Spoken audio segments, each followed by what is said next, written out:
Chandigarh Congress party के अध्यक्ष और कार्यकर्ता चंडीगढ़ सेक्टर 35 में जेईई और नीट की परीक्षा कराने के फैसले के खिलाफ सड़कों पर उतरे।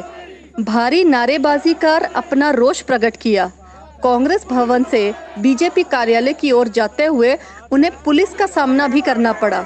उन्हें रोकने के लिए वाटर कैन से पानी भी फेंका गया।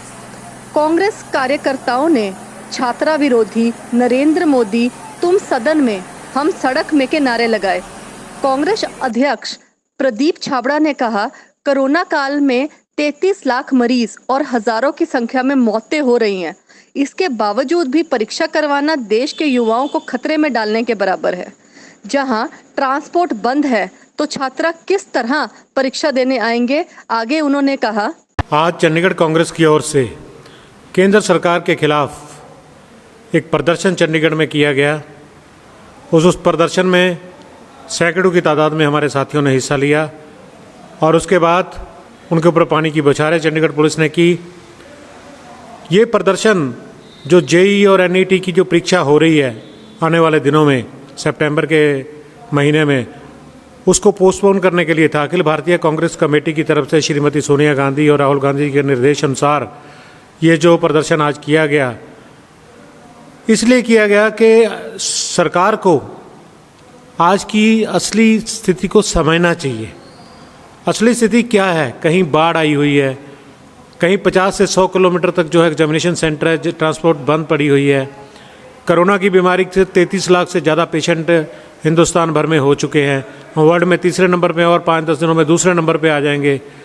तो कुछ देर के लिए अगर इनको पोस्टपोन कर दिया जाए, कोरोना की बीमारी को काबू होने के बाद किया जाए, तब भी साल हमारा पूरा हो जाता है। इतना कोई लंबी चौड़ी का बात नहीं है ये कि ये नहीं हो सकता था। ये हो सकता था क्योंकि 3 महीने का ही एक जो सेमेस्टर होता है, 3 और 3 6 महीने में भी ये पढ़ाई कंप्लीट 7 महीने में हो सकती है अगर आप महीने का गैप भी दे देते हो। लेकिन सरकार जो है वो जिद्दी है। सरकार जिद के आगे जो है 10 मुख्यमंत्री भी खड़े हो गए हैं सोनिया गांधी जी के साथ, जो सुप्रीम कोर्ट जाने का जिन्होंने फैसला किया इस परीक्षा के खिलाफ कि यहाँ पे कितने भी सेफ्टी नॉर्म आप ले लें, लेकिन छात्र लाखों की तादाद में हैं तो उनकी ज़िंदगियों को खतरे में नहीं डालना चाहिए, उनका भविष्य खतरे में नहीं डालना चाहिए। उनकी ज़िंदगी की सेफ्टी के लिए अगर ज़िंदगी है तो उनका भविष्य है, अगर ज़िंदगी नहीं है तो उनका भविष्य क्या है? एक तरफ कहा जा रहा है पानी की बोतल घर से लेके आओ, दूसरी तरफ आप कह रहे हैं जिसको बुखार होगा उनको अलग कमरे में बिठाया जाएगा। भगवान ना करे किसी को कोरोना हो तो उसको क्या किया जाएगा? क्वारंटाइन करेंगे, तो वो पेपर क्या देगा? तो इस तरह से जो है सरकार बिल्कुल जिद पे अड़ी हुई है। सरकार को जिद पे नहीं अड़ना चाहिए, सरकार को हालात को समझना चाहिए। और क्योंकि आपने देखा होगा पिछले दिनों यूएसए में एक दिन के लिए स्कूल खुले, 97,000 से ज़्यादा बच्चे जो है कोरोना पीड़ित हो गए थे। तो हम यूएसए से ऊपर तो नहीं है हमारे पास रिसोर्स, इसलिए हमें इन बातों को समझना चाहिए और हमें उस बातों के ऊपर अमल करना चाहिए। कांग्रेस पार्टी ये डिमांड करती है क्योंकि हमारा एनएसयूआई का विंग भी प्रोटेस्ट कर रहा है, यूथ कांग्रेस का विंग भी प्रोटेस्ट कर रहा है। कल गिरफ्तारी भी दी, कल हवन भी करवाए गए, चेन हंगर स्ट्राइक भी एनएसयूआई की तरफ से चल रही है। हमारे अखिल भारतीय कांग्रेस कमेटी के और साथी भी अलग अलग जगह जाके आज प्रोटेस्ट में हिस्सा लिया। हमारे मुख्यमंत्री भी बहुत संजीदगी के साथ इसके ऊपर विचार कर रहे हैं और उन्होंने ये डिमांड इसलिए रखी है कि इन पेपर्स को पोस्टपोन किया जाना चाहिए।